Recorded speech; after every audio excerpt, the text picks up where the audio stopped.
I'm Miguel Torres from course 10C. Today I'm going to present my future plans for my lab. Let's start.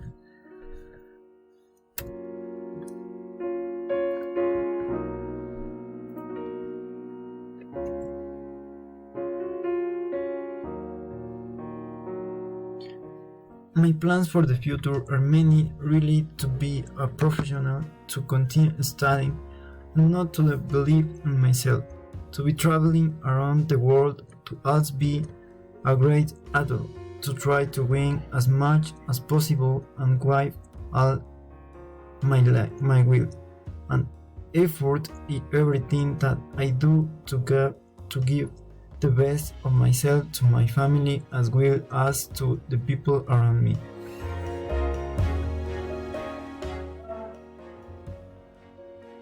These are my plans for the future. I hope you like it in there and I hope to see you again.